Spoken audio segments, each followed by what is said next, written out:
இது மிக முக்கியமான பதிவு. 1 ஹவரை தாண்டிடுச்சு. ஆனால் நிறைய விஷயங்கள் இதில் இருக்குது. உங்கள் வாழ்க்கை 48 நாட்களில் மாறப்போகுதுன்னா உங்களால் நம்ப முடியுதா? இது சாயப்பா கொடுத்த மிக மிக மிக முக்கியமான பதிவு. அன்பே சாயில் இதுவரைக்கும் எந்த ஒரு விஷயத்தையும் நாம் ஒரே டைமில் பெருசாக செய்யலை. ஆனால் வர 4ஆம் தேதியில் இருந்து, அடுத்த மாதம் 4ஆம் தேதியில் இருந்து சில பூஜை முறைகளும் இன்னும் சில பல கடினமான பயிற்சிகளும் இந்த அன்பே சாயில் இருக்குது. இதை நிச்சயமாக நீங்கள் செஞ்சீங்கன்னா வாழ்க்கையில் நான் எந்த கோயிலை வேணாலும் கற்பூரம் அணைச்சி சத்தியம் பண்ணுவேன், உங்கள் வாழ்க்கையில் நீங்கள் ஜெயிச்சிட்டீங்க.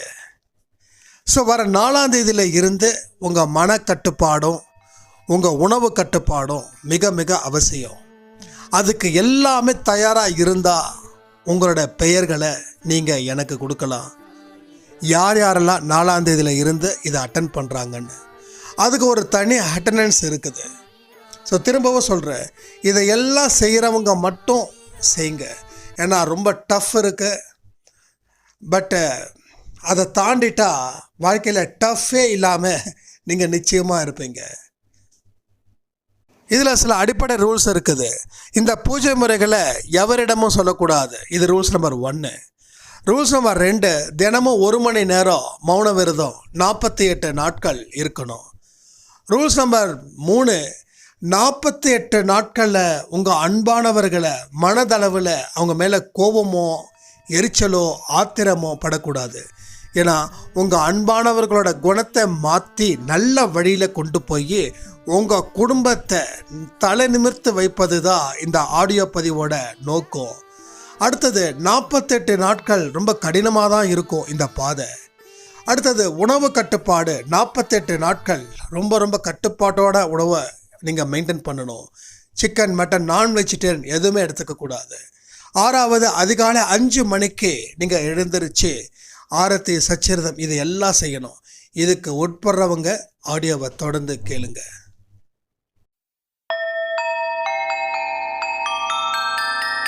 ஓம் சாயிரா சாயிரா, ஓம் சாயிரா சாயிரா, ஓம் சாயிரா சாயிரா, அன்பே சாயிரா, பேரன்பே சாயிரா, அகிலம் தளிக்க ஆத்மா விழிக்க அனுதினம் சாயிரா, எங்கள் அன்பே சாயிரா.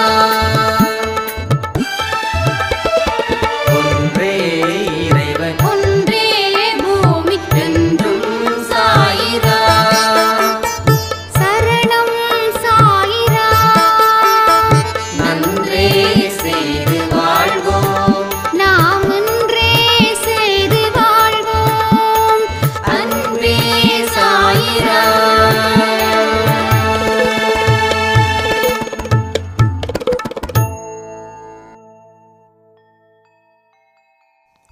சைரா. என் உயிரின் உயிரானவர்களே, ஒரு முக்கியமான பதிவு. உங்களுடைய அன்பானவர்களை திருத்துவதற்கு நீங்கள் முயற்சிகள் நிறைய செஞ்சுருக்கீங்க. அந்த அளவுக்கு நீங்கள் தோல்வியும் அடைஞ்சீங்க. இவங்களை திருத்தவே முடியாது, என் வாழ்க்கையும் இப்படி தான் இனிமேல் இருக்க போகுது, அந்த முடிவுக்கும் நீங்கள் வந்து அதுக்கு தகுந்த மாதிரி இதை எல்லாத்தையும் தாங்கிக்கிட்டு ஒரு ரோபோட்டிக் மாதிரி வாழ ஆரம்பிச்சிருப்பீங்க. சாயப்பாவோட குழந்தையா இருக்கிறவங்களுக்கு இது ஒரு பெரிய சுமையாக இருக்கு. சாயப்பா கிட்ட பிரார்த்தனை செய்யும் போதோ நான் உங்ககிட்ட என்ன கேட்டேன்? காசு கேட்டேனா, பணம் கேட்டேனா, பொருள் கேட்டேனா, இல்லை விலை உயர்ந்த கார் கேட்டேனா? இந்த நல்ல கேரக்டர்ஸை என் கூட இருக்கிறவங்களுக்கு கொடுந்தான்னு சொன்னேன். ஆனால் எனக்கு அந்த ஒரு பாக்கியம் கூட நீ எனக்கு கொடுக்க மாட்டியா அப்படின்னு சாய்ப்பாவை சில பேர் கேள்விகளை கேட்குறீங்க. அவர் பதில் சொல்லவே மாட்டேங்கிறாரு. இன்னமும் நீங்கள் ஒரு விதமான கவலைகள் இன்னமும் உங்களை ஆட்கொள்ளுது. நிச்சயமாக அங்கே பதில் இல்லையா, இல்லை அவர் வேற ஏதோ சிக்னல் கொடுக்குறாரா? நம்ம கேட்டதெல்லாம் சாயப்பா கொடுக்கிறார் அப்படின்ற ஒரு நம்பிக்கை இருக்கு. ஆனால் நான் எதுவுமே கேட்கல, இவர் நல்ல குணத்தை கொடுந்தா நான் கேட்குறேன். அதுலேயும் எனக்கு இவ்வளோ பிரச்சனைகளா அப்படின்னு சொல்லக்கூடியவர்களுக்கான பதிவு இவைகள். இப்போ உங்கள் கணவர் முன்னாடி நல்ல மனுஷனாக இருந்திருப்பார்,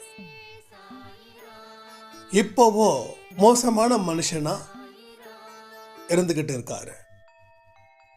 உங்கள் சொந்த பந்தத்துக்கிட்ட அத்தனை பேர்கிட்டையும் இவருடைய செய்கையினால பல பேருக்கு மன உளைச்சல். அவங்களுக்கு மன உளைச்சல் எப்படிப்பட்டதோ அதை விட பல மடங்கு உங்களுக்கு அந்த மன உளைச்சல் அதிகரிக்குது. இப்போ உங்கள் வீட்டில் குழந்தைங்க எல்லாம் ஒரு டீனேஜ், ஒரு 17-18 வயசில், ஆணோ பெண்ணோ, அவங்களுடைய போக்கு, பசங்கன்னா இப்போ ஏன் என் பையன் எதிர்த்து பேசுகிறா, என்னை எதிர்த்து கை ஓங்க ஆரம்பிக்கிறான், தண்ணி அடிக்கிறான், சிகரெட் குடிக்கிறான், நிறைய கெட்ட பழக்க வழக்கங்களாக இருக்கு அப்படின்னு பெற்றோர்களுக்கு கவலை.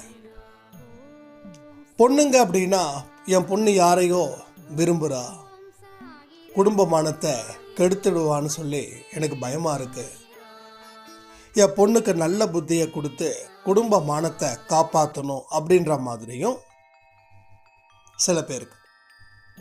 இன்னும் சில பேருக்கு என்னோட அண்ணா, என்னோட அக்கா, இவங்க எல்லாம் எனக்கு எதிராகவே இருக்காங்க, என்ன எல்லா இடத்துலையும் கேவலப்படுத்துகிறாங்க எப்படின்ற மாதிரியும். இந்த மாதிரியான விஷயத்தால் எப்படி நாம் சரி பண்ணிக்க முடியும் சாயப்பாவோட அருளால்? அதற்கு நாம் செய்ய வேண்டிய வழிமுறைகளும் நடைமுறைகளும் என்ன? இந்த பதிவில் நீங்கள் முழு மனதோட கேட்டு அதன்படி நடந்தீங்கன்னா என்னால் தெளிவாக சொல்ல முடியும், 48 நாட்களில் உங்கள் அன்பானவர்கள் திரும்புவதற்கு உண்டான ஒரு மாற்றத்தை நீங்கள் நிச்சயமாக காண்பீர்கள். ஆனால் இந்த 48 நாட்களும் உங்களுக்கு மிக மிக முக்கியமானது. இது ஒரு பூஜ்ய முறைன்னு கூட நம்ம சொல்லலாம்.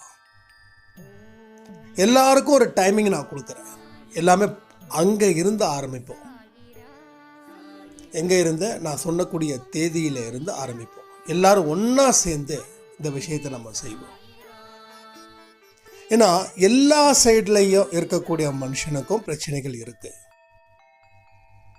ஸோ எனக்கும் இருக்கலாம், உங்களுக்கும் இருக்கலாம். யாருமே எங்கள் வீட்டில் எல்லாரும் சிறப்பான குணங்கள் கொண்டவர்களா இருக்கிறோம் அப்படின்னு 99% சொல்லவே முடியாது. அந்த 1% மட்டும் வேணால் சொல்லலாம். இப்போ நீங்கள் கமெண்ட் பண்ணுங்க, யார் யாருக்கெல்லாம் என்னுடைய வீட்டிலையும் சிலர் இருக்காங்க, அவங்க தீய குணங்கள் கொண்டவர்களா இருக்காங்க, அவங்க நல்ல குணங்கள் கொண்டவரா மாற்றணும். ஸோ நீங்கள் என்ன ஏதுன்னு மென்ஷன் பண்ண வேண்டாம். தீய குணங்கள் இருக்கக்கூடியவர்கள் இருந்தா எஸ் எங்கள் வீட்டிலையும் இருக்காங்க, இதை மட்டும் நீங்கள் கமெண்ட்ல கமெண்ட் பண்ணுங்க போதும். இதையெல்லாம் நாம் நிச்சயமாக சரி பண்ண போகிறோம். அதற்கு உரிய நாளை கண்டிப்பாக நான் உங்களுக்கு இந்த ஆடியோ பதிவு முடியறதுக்குள்ளே நான் உங்களுக்கு குறித்து கொடுக்குறேன். ஸோ நம்பிக்கையோட உங்கள் வாழ்க்கையை நீங்கள் ஆரம்பிக்கணுன்றது தான் முதல் விதி. உங்களால் திருத்த முடியும் அப்படின்ற நம்பிக்கையோட நீங்கள் ஆரம்பிக்கணும். அந்த ஆரம்ப தேதியை சொல்லிடுறேன். அடுத்த மாதம் 4ஆம் தேதி வியாழக்கிழமை. அண்ணா ஏன்னா இவ்வளோ நாள் கழிச்சு உடனே ஆரம்பிச்சிடலாம்? உடனே சட்டுன்னு ஆரம்பிக்க முடியாது. ஏன்னா நம்ம சைடில் இருக்கக்கூடிய விஷயத்தை நாம் சரி பண்ணணும். அடுத்தது ஏன் 4ஆம் தேதி வியாழக்கிழமை இந்த நாளை, இந்த பூஜை முறையை, அதை மனப்பூஜையை வச்சு அப்படின்னா, வர 4ஆம் தேதி எல்லாருமே மௌன விரதம் இருக்கணும். எல்லாரும், ஈவன் மீ ஆல்சோ. ஸோ எல்லாருமே 4ஆம் தேதி மௌன விரதம் இருக்கணும். நான் முன்னாடியே சொல்லிட்டேன், முன்கூட்டியே சொல்லிட்டேன். அண்ணா எனக்கு தெரியாது அப்படின்னா நீங்கள் ஆடியோ கேட்கலன்னா அதுக்கு யாரும் எதுவும் செய்ய முடியாது. அதனால் அன்பே சாலையில் இருக்கிறவங்க எல்லாருக்கிட்டையும் இந்த டிஸ்கஷனை நீங்கள் வச்சுக்கோங்க. வருகிற 4ஆம் தேதி மௌன விரதத்தை நாம் இருக்கிறோம். அந்த நாளில் இருந்து 48 நாட்களுக்கு நாம் மனரீதியான சில பூஜை முறைகளை செய்கிறோம். இந்த ரகசியம் உங்களை தாண்டி உங்கள் குடும்பத்தாருக்கு யாருக்கும் தெரிவிக்கவே கூடாது. இதுதான் ரூல்ஸ் நம்பர் 1. ரூல் நம்பர் 1, யாருக்கும், உங்களை தாண்டி யாருக்கும் ஒரு சின்ன அளவில் கூட லீக் பண்ணவே கூடாது. இதை நீங்கள் லீக் பண்ணிட்டீங்க அப்படின்னா கண்டிப்பாக இதில் 0 மதிப்பெண் தான் கிடைக்கும். எதிரிகளை என்னைக்கும் அட்டாக் பண்ணணும் அப்படின்னா தந்திரமான வழியில் தான் சில எதிரிகளை அட்டாக் பண்ண முடியும். ஏன்னா எதிரிகள் பலம் வாய்ந்தவர்களாக இருக்காங்க, நாம் பலகீனம் வாய்ந்தவனாக இருக்கோம். ஆனால் அந்த எதிரியை வளரக்கூடாதுன்னு நாம் நினைக்கிறோம். அப்போ எதிரி வளரக்கூடாது அப்படின்னா அவனை தந்திரமான வழியில் காதும் வச்ச மாதிரி செயல்படுத்தினா மட்டும்தான் அவனை வீழ்த்த முடியும். இதெல்லாம் சில நுணுக்கங்கள். எந்த இடத்துல எந்த மாதிரி போற ஆரம்பிக்கணும், எந்த இடத்துல எப்படி ஆரம்பிக்கணும், அதற்கு தேவையான மன உறுதி எப்படிப்பட்டதாக இருக்கணும், இதை எல்லாம் செய்யக்கூடிய விஷயங்கள் தான். அப்போ தந்திரம் இந்த இடத்துல நல்லதுக்கு தான். தந்திரம் அப்படின்னா இங்கே எல்லாரும் ஒரு மோசமான விஷயத்துக்கு பயன்படுத்துகிறாங்க. அப்படி இல்லை.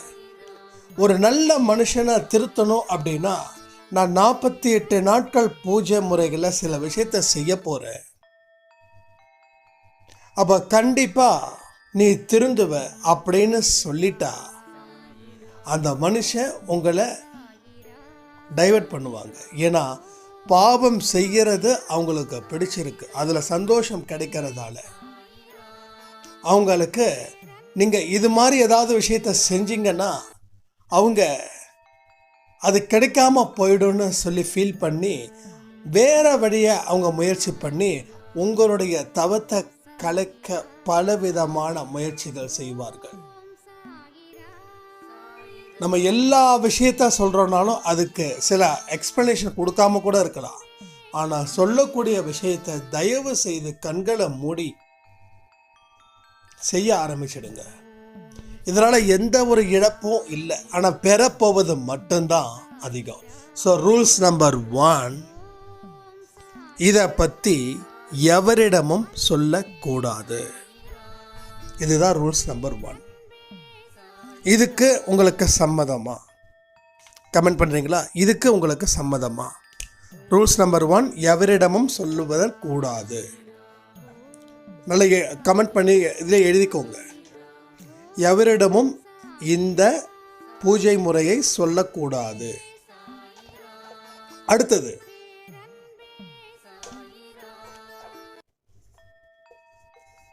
நம்முடைய பூஜை முறைகள் பலம் வாய்ந்தவை. இந்த பூஜை முறைகளால் என்னுடைய அன்பானவர்கள் நிச்சயமாக திருந்துவாங்க அப்படின்ற ஒரு நம்பிக்கையோட அந்த 48 நாட்களும் அந்த நம்பிக்கை குறையாத அளவுக்கு நீங்கள் நடந்துக்கணும். அதற்காக இன்னொரு மௌன விரதமும் ஒன்று இருக்கு. இந்த 48 நாட்கள் வரைக்கும் ஏதாவது ஒரு 1 hour, அந்த 1 hour நீங்கள் தினமும் ஃபாலோ பண்ணணும். ஃபார் எக்ஸாம்பிள், காலையில் 7 to 8 எடுத்துக்கோங்க, இல்லை 8 to 9, இல்லை 9 to 10, இல்லை 10 to 11, இல்லை ஆஃப்டர்நூன், இல்லை ஈவினிங், இல்லை நைட்டு. நீங்கள் எந்த நேரம் முழிச்சிருப்பீங்களோ அந்த நேரத்தில் மௌன விரதம் இருக்கணும். ஏன்னா எல்லாருமே நைட்டு 11 மணியில் இருந்து 5 மணி வரைக்கும் மௌன விரதம் தான் இருக்காங்க. அது மௌன விரதம் இல்லை, விழிப்புணர்வோடு இருக்கக்கூடிய நேரத்தில் இருப்பது தான் மௌன விரதம்.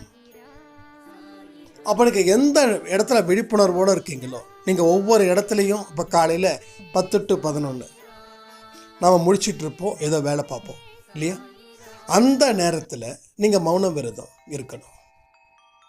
அப்போ உங்கள் வீட்டில் கேட்பாங்க, எதுக்கு நீ இருக்கிற மௌன விரதம் அப்படின்னு. அப்போது உங்கள் வீட்டுக்குள்ளே இருக்கக்கூடிய பொதுவான பிரச்சனை இருக்கும் தெரியுமா, இந்த கடன் பிரச்சனை, இது மாதிரி பிரச்சனை இருக்கும் தெரியுமா. தனிப்பட்ட முறையில் உங்களுக்காக தான் நான் இருக்கிறேன்னு சொல்லாமல் பொதுவான ஒரு விஷயத்துக்காக இந்த மௌன விரதத்தை நான் இருக்கிறேன்னு சொல்லுங்க. கேட்டால் சொல்லுங்கள், ஆனால் முன்னாடியே சொல்லிடுங்க. அப்போ தான் இந்த 1 hour டிஸ்டர்ப் பண்ண மாட்டாங்க. நாங்கள் அன்பே சாய் குடும்பத்தில் இந்த மாதிரி யாராருக்கெல்லாம் பிரச்சனைகள் இருக்குதோ, கடன் பிரச்சனைன்னு சொல்லுங்கள். ஏன்னா மோஸ்ட்லி இந்த கடன் பிரச்சனை இல்லை ஆரோக்கிய பிரச்சனை தான் இருக்கும். உங்கள் வாழ்க்கையில் என்ன பிரச்சனைகளை நீங்கள் எதிர்கொள்கிறீர்களோ அந்த பிரச்சனைக்காக நான் இருக்கிறேன்னு சொல்லுங்கள்.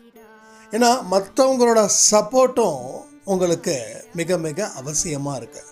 அதனால தான் சொல்கிறேன், தினமும் 1 மணி நேரம் விழித்து இருக்கக்கூடிய நேரத்தில் மௌன விரதம் நீங்கள் இருக்கணும். இதனால என் வாழ்க்கை மாறுமா மௌனம் விரதம் இருக்கிறதால அப்படின்னா, முதல்ல மனசுக்கு ஒரு வைராக்கியம் கிடைக்கும். மனதுக்கு ஒரு வைராக்கியம் உங்களுக்கு கிடைக்கும். அப்போ இந்த மௌன விரதம் ஏன் இருக்கிறேன்னா, என்னுடைய அன்பானவர்களை 48 நாட்களில் சாயப்பாவோட சக்தியை வைத்து மாற்றுவதற்காக நான் இந்த விரதத்தை இருக்கிறேன். இங்கே பாருங்கள், இந்த நேரத்தில் தான் இந்த கர்மா, இந்த மாயை செம்மையாக ப்ளே பண்ணும். இந்த இடத்துல நீங்கள் அதை எதிர்க்கணும். எத்தனையோ சொல்லுவாங்க, பூஜை ஏதோ முக்கியமான ஃபங்க்ஷன் இருக்கு, நீ வரணும் போகணும், எங்கே வேணாலும் போங்க, வீட்டிலே இருக்கணும்னு இது பண்ணக்கூடாது, எங்கே வேணாலும் போங்க. உங்கள் பேப்பர் எடுத்துக்கோங்க, ஒரு நோட் எடுத்துக்கோங்க. யாராவது ஏதாவது கேட்டாங்கன்னா, இது மாதிரி நான் மௌன விரதம் இருக்கேன் குடும்பத்துக்காக அப்படின்னு சொல்லுங்கள். ஓகே, நல்லா புரிஞ்சுக்கணும். ஏன்னா இப்போ டெய்லி 10 to 11 நீங்கள் ஃபிக்ஸ் பண்ணுறீங்க. திடீர்னு பார்த்தா அடுத்த 20 நாள் 25 நாளில் ஏதாவது நீங்கள் பேச வேண்டிய ஒரு சிச்சுவேஷன் வரும். ரொம்ப வேறு வழி இல்லாமல் பேசி தான் ஆகணும் அப்படின்னா ஓகே, நோ ப்ராப்ளம். ஏன்னா சில பேர் ஹாஸ்பிட்டலில் வந்து அட்மிட் ஆகிருப்பாங்க, திடீர் ஏதாவது சம்திங், அதுக்கு ஓகே, நோ இஷ்யூஸ். ஆனால் 48 நாட்களை கம்ப்ளீட் பண்ணணும். அதுக்கு வேற ஒரு மணி நேரத்தை தேர்ந்தெடுத்துக்கோங்க, அந்த எமர்ஜென்சியான நேரத்தில் மட்டும். அப்போ என்ன பண்ணணும், ஆபத்தான நேரத்தில் மட்டும் நம்ம பேசுறதுல தப்பு இல்லை, அது நீங்கள் புரிஞ்சுக்கோங்க. அப்படி எதுவும் வராது. ஆனால் மாயை பிடியில் நமக்கு என்னென்னலாம் நடக்கணும் அப்படின்னு எழுதியிருக்குதோ அது நடக்கும்போது, அது நிகழ்வுகள் எப்படிப்பட்டதோ அதற்கு தகுந்த மாதிரி நீங்கள் வந்து மாற்றி அமைச்சுக்கோங்க. ஒரு ஃபங்க்ஷன் போகிறதுனா அதுக்கெல்லாம் வந்து நம்ம பேசாமல் இருக்கிறது, பேசினாதான் அப்படிலாம் இல்லை. அது 1 hour ஓகே, நான் மௌன விரதத்தில் இருக்கேங்க, ஜஸ்ட் லைக் அது அந்த டைமிங் முடிஞ்சதுக்கப்புறம் இங்கே என்ன வேணாலும் பேசிக்கோங்க. ஸோ வேறு ஏதாவது உங்கள் தூரத்து சொந்தம் இல்லை யாராவது ஒருத்தவங்க பக்கத்து வீட்டுக்காரங்க ஏதோ ஒரு ஆபத்தான சிச்சுவேஷன் இருக்காங்கன்னா அந்த இடத்துல உங்கள் குரல் வரணும் உதவிக்காக அப்படின்னா அதை தாராளமாக செய்யலாம், அது தப்பே கிடையாது. அப்போது இந்த 48 நாட்கள்லையும் நீங்கள் தினமும் 1 மணி நேரம் மௌன விரதம் இருக்கக்கூடியவர்களாக இருப்பதால் உங்களோட மனபலம் அதிகரிக்குது. ரெண்டாவது, உங்கள் அந்த 48 நாள் இட்ஸ் கோல்டன் டேஸாக மாறவும் போகுது. கண்டிப்பாக சொல்கிறேன், எந்த விதமான ஆபத்தும் இல்லாமல், எந்த விதமான மோசமான விளைவுகளும் இல்லாமல் அந்த 48 நாட்களை சாய்ப்பா நமக்கு அற்புதம் வாய்ந்த நாட்களாக கொடுக்க போகிறாரு. இதெல்லாம் 4ஆம் தேதி வரைக்கும் நீங்கள் இந்த ஆடியோவை திரும்ப திரும்ப கேட்டு அதற்கு உரிய மனநிலையை நீங்கள் தயார் பண்ணுறதுக்கு தான் இத்தனை நாட்கள். நாளைக்கே ஆரம்பிச்சிடலாமா அப்படிலாம் நம்ம சொல்ல முடியாது. ஏன்னா இது பல பேருக்கு போய் சேரணும். நீங்களும் அதுக்கு தகுந்த மாதிரி இந்த வீடியோவை லைக் பண்ணணும். லைக் பண்ணாதான் எல்லாருக்கும் போய் சேரும். நம்ம அன்பே சாய் குடும்பத்தில் இருக்கிற அத்தனை பேருக்கும் போய் சேரணும்னா எல்லா வீடியோவையும் நீங்கள் நிச்சயமாக லைக் பண்ணணும். இங்கே பாருங்க, திரும்பவும் சொல்கிறேன், இந்த வியூஸ்க்காகவோ இல்லை யூடியூப்பில் ஒரு வருமானத்தை பார்க்கறதுக்காகவோ இதை நாம் செய்யலை. அது நல்லா புரிஞ்சுக்கோங்க. நமக்கு மெயினான விஷயம் என்னென்னா, நல்ல விஷயங்களை பல பேருக்கு எடுத்துகிட்டு போகணுன்னா அதுக்கு ஒரே வழி இந்த வழி மட்டும்தான். அதுக்கு தான் நான் சொல்கிறேன். ஏன்னா எனக்கு பணம் சம்பாதிக்கிறதுக்கு என்னோட பிஸ்னஸ் இருக்குது. நான் இந்த 2 மணி நேரத்தை அங்கே உக்காந்தேன் அப்படின்னா நான் நல்லா சம்பாதிச்சுட்டு போயிடுவேன். ரெண்டாவது, யூடியூப்பில் லட்சக்கணக்கு கோடிக்கணக்கெல்லாம் இல்லை. அது நல்லா புரிஞ்சுக்கோங்க. அதுக்கு கொடுப்பாங்க, ஆனால் அதனோட கண்டென்ட்டு வேறு. அது என்ன பண்ணணும், யாரையாவது ஒருத்தனை பர்சனலாக திட்டணும். அப்படி திட்டுனா வியூஸ் நிறைய போகும். இல்லை படபடப்பான விஷயத்தை பற்றி பேசணும். ஆனால் நாம் அப்படி பேசுகிறது இல்லை. ஸோ நாம் இருக்கிறது ஒரு ஸ்பிரிச்சுவல் சேனல். அதை நல்லா புரிஞ்சுக்கோங்க. ஏன்னா நிறைய பேர் என்கிட்ட நம்ம 1-2 பேர் இது வரைக்கும் கேட்டிருக்காங்க. நம்ம யூடியூப் சேனல் நம்ம அந்த அன்பே சாயினோட அந்த சில்வர் ப்ளே பட்டன் நமக்கு கொடுத்துருந்தாங்க. அதை பார்க்கும்போது என்கிட்ட ஒருத்தர் சொன்னார், எங்கே உங்களுக்கு எப்படியும் ஒரு மாதத்துக்கு 2-2.5 லட்சம் ரூபாய் வருமா அப்படின்னாரு. நான் உடனே ஷாக் ஆகிட்டேன். இல்லைங்க, அவ்வளோலாம் வராது. அப்படி வர மாதிரி இருந்துச்சுன்னா நான் பிஸ்னஸில் உட்காந்துக்கிட்டு கம்ப்யூட்டர் சர்வீஸ் பண்ணிகிட்டு இருக்கணும். அப்படிலாம் இல்லைங்க. அப்புறம் ஏங்க அதை பண்ணுறீங்க அப்படின்னாங்க. இது எல்லாருக்கும் போய் சேரணும். கடவுள் எனக்கு கொடுத்துருக்கக்கூடிய ஒரு பெரிய வாய்ப்பு இது. ஒரு குடிக்காரனுக்கு தண்ணி அடித்தா அவன் எவ்வளோ சந்தோஷமாக இருப்பானோ, அதை விட சந்தோஷம் சாயப்பாவை பற்றி பேசுறது. எனக்கு ஒரு நாள் கூட பேசலைன்னா அந்த நாளே எனக்கு ஒரு வீணான நாட்கள் மாதிரி. ஸோ இது ஒரு நல்ல அருமையான ஒரு போதை. இதில் நல்ல விஷயங்கள் மட்டும்தான் வரும். நல்ல விஷயத்துக்கும் நம்ம அடிமையாக இருக்கோம். ஸோ பல பேர் கெட்ட விஷயத்துக்கு மட்டும்தான் அடிமையாக இருப்பாங்க. ஆனால் நல்ல விஷயத்துக்கு அடிமையாக இருக்கிறவங்க வெகு சிலர். அந்த சிலரில் நானும் ஒருத்தன் அப்படின்னு. அதனால தான் இந்த வியூஸ்க்காக சான்ஸே இல்லை, துட்டுக்காக சான்ஸே கிடையாது.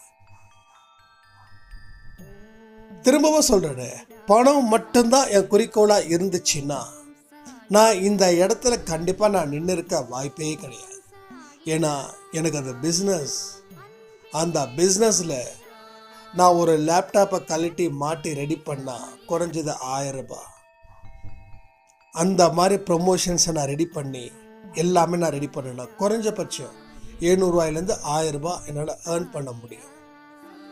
ஸோ கடவுள் அந்த ஒரு வசதியையும் வாய்ப்பையும் அறிவையும் பக்குவத்தையும் அதை தாண்டின நல்ல நண்பர்களையும், அதாவது கஸ்டமர்ஸ் நான் நண்பர் தான் சொல்லுவேன், நல்ல உறவுகள். எனக்கு அன்பே சாயில் ஒரு உறவுகள்னா நம்ம ஆஃபீஸில் இருக்கிறவங்களும் உறவுகள் தான். அவங்க நமக்கு என்கரேஜ் பண்ணக்கூடிய விதம், நம்மளை வாழ்த்துற விதம். இங்கே நிறைய கஸ்டமர்ஸ் அவங்க வீட்டில் ஏதோ ஒரு ஃபங்க்ஷன் அப்படின்னா நம்ம வீட்டுக்கு எடுத்துகிட்டு வந்து கொடுப்பாங்க. தம்பி இந்தாங்க, இந்த திருப்பதி லட்டை நீங்கள் எப்போ இது வரைக்கும் கடைசியாக சாப்பிட்ருக்கீங்க? ஆனால் நான் சொல்லட்டுமா, ஒரு வருஷத்துக்கு 12 தடவையாவது நான் சாப்பிட்ருவேன். ஏன்னா 3-4 பேர் அந்த திருப்பதிக்கு போகிறவங்க இருக்காங்க. அப்போ அதெல்லாம் ஒரு அன்பினால் பெறப்படுகிறது. ஒரு அன்பால் நம்ம பசங்க இருக்காங்க, அவங்களுக்கு போய் எடுத்து போய் கொடுக்கணும் அப்படின்னு சொல்லி எடுத்துகிட்டு வந்து கொடுக்கறது. அப்போது அன்பே சாயில் எந்த மாதிரி சொந்தங்கள் இருக்காங்களோ அதே மாதிரி ஆஃபீஸ்க்கும் இருக்கக்கூடிய சொந்தங்களும் இருக்காங்க. அப்போ கடவுளோட கருணை எப்படிப்பட்டதுன்றதை பாருங்க. ஆனால் சாய்ப்பா வந்து அதில் உனக்கு நீ போனால் இன்னும் சம்பாதிக்கலாமே அப்படின்னு மாயை வந்து ஒரு வலை விரிச்சாலும் அந்த வலையில் நாம் விடலை. நம்மளால் என்ன முடியுதோ அதை நிறைய பேருக்கு உதவிகள் செய்யணும். நமக்கு தேவையானதை வச்சுக்கிட்டு, திரும்பவும் சொல்கிறேன், எனக்கு தேவையானதை வச்சுக்கிட்டு தான் நான் உதவிகள் செய்வேன். அப்போ என் தேவைகள் என்னைக்கும் எக்ஸ்டன் ஆகாது. ஏன்னா என்னோடய ஆசைகளை நான் குறைச்சிட்டேன். அப்போது வருமானம் அதிகரிச்சதுன்னா இன்னும் நிறைய பேருக்கு உதவிகள் செய்யலாம். ஆனால் நாம் உதவிகள் செய்கிறதாலேயே நிறைய பேர் நம்மளை எதிர்பார்த்துட்டு இருக்கிற இடத்துல நான் அந்த இடத்துல கட் பண்ணிக்கிறேன். அதனால் முகம் தெரியாத மக்களுக்கு தான் நான் உதவிகள் செய்யணும்னு நினைக்கிறேன். அதை விளம்பரப்படுத்த நான் முயற்சி பண்ணலை. அது எனக்கு தேவையும் இல்லை, அவசியமும் இல்லை. இதை எதுக்கு சொல்கிறேன்னா, அந்த லைக் பண்ணுறதால அப்படியா இப்படியா நீங்கள் என்ன வேணாலும் நினச்சிக்கோங்க. ஆனால் யாரும் அப்படி நினைக்க மாட்டீங்க. அப்படி யாராவது அப்படி நினச்சிருந்தா கூட அந்த நினைக்கிறது தப்பு. ஏன்னா உங்கள் மூலமாக நிறைய பேருக்கு நிறைய இன்ஃபர்மேஷன்ஸ் போகுதுன்றது தான் முக்கியம். அதனால் கண்டிப்பாக எல்லா வீடியோஸையும் நீங்கள் லைக் பண்ணுங்கள். கண்டிப்பாக லைக் பண்ணுங்கள், ஷேரும் பண்ணுங்கள், தப்பு கிடையாது. இன்னும் நம்ம ஒரு மோசமான விஷயத்தை நம்ம சொல்லலை, நல்ல விஷயத்தை தான் நம்ம சொல்கிறோம். அப்போ இந்த வீடியோஸ் நிறைய பேருக்கு போய் சேரணும். அதற்காகவே இந்த விஷயங்களை நம்ம செய்கிறோம். அப்போ பாயிண்ட் நம்பர் 1, இந்த பூஜை முறையை உங்களை தாண்டி வேறு யாருக்கும் சொல்லக்கூடாது. பாயிண்ட் நம்பர் 2, தினமும் 1 மணி நேரம் மௌன விரதம் 48 நாட்கள் நீங்கள் இருக்கணும். அடுத்தது மிக முக்கியமானது, இதெல்லாம் உங்களுக்குள்ளே இருக்கிறது. ஸோ இதில் நீங்கள் நல்ல மார்க்கை ஸ்கோர் பண்ணிடலாம். அடுத்தது 3ஆவதாக ஒன்று இருக்குது. அதுக்கு தான் உங்களுடைய முழு ஒத்துழைப்போ தேவை. இந்த இடத்துல கர்மா பூந்து பூந்து விளையாடும், மாயையும் பூந்து பூந்து விளையாடும். இப்போ நீங்கள் உங்கள் கணவரை திருத்துறீங்க. உங்கள் கணவர் வந்து ஏன் திருத்தணும்னு முயற்சி பண்ணுறீங்கன்னா, அவர் ஒன்று போதையில் அடிமையாக இருப்பார், இல்லைன்னா பெண்கள் மத்தியில் ரொம்ப வீக்காக இருப்பார், ஏதோ ஒரு பெண்கள் கூட கள்ள தொடர்பில் இருப்பார். இது வந்து அசிங்கம் இல்லையா? இது வந்து கேவலம். இது சொல்லிக்க முடியாத அளவுக்கு தலை குனிவு குடும்பத்துக்கு. ஏன்னா அப்பாவை பார்த்து தான் புள்ள வளருவான். அப்பாவே இப்படின்னா பிள்ளையும் மாறிடுவான். அதுக்காக எல்லா பிள்ளைங்களையும் நான் சொல்லலை, சொல்கிறேன். ஏன்னா ஒரு ரோல் மாடல்லே அவங்க பேரண்ட்டு தான். அது அப்பாவையும் அம்மாவையும் தான் ஃபாலோ பண்ணுறாங்க குழந்தைங்க. நாம் எந்த அளவுக்கு கண்ணியத்தோடு இருக்கோமோ அதே கண்ணியத்தோட குழந்தைகளும் வளருவாங்க. இப்போ ஒரு மனுஷன் இந்த மாதிரி விஷயத்தில் வீக் ஆகிட்டா அந்த கண்ணியம் கெட்டு போயிடுச்சு. அப்போ தன்னுடைய குழந்தைங்களையும் தன்னோட பாதிக்கும். அப்போ அந்த குழந்தைங்களும் அதை ஃபாலோ பண்ணுவாங்க. அதனால் அவங்களோட வாழ்க்கையும் இவரை போல் ஆகிடும். இது நிறைய உதாரணத்தை நான் வச்சுருக்கேன். அப்போ இவங்களை திருத்தணும் அப்படின்னு நீங்கள் முயற்சி பண்ணுறீங்க. இதுக்காக நீங்கள் நிறைய போராடுனீங்க. இப்போ அதுக்கு கை மேலே பலன் கிடைக்க போகுது இந்த 48 நாட்களில்.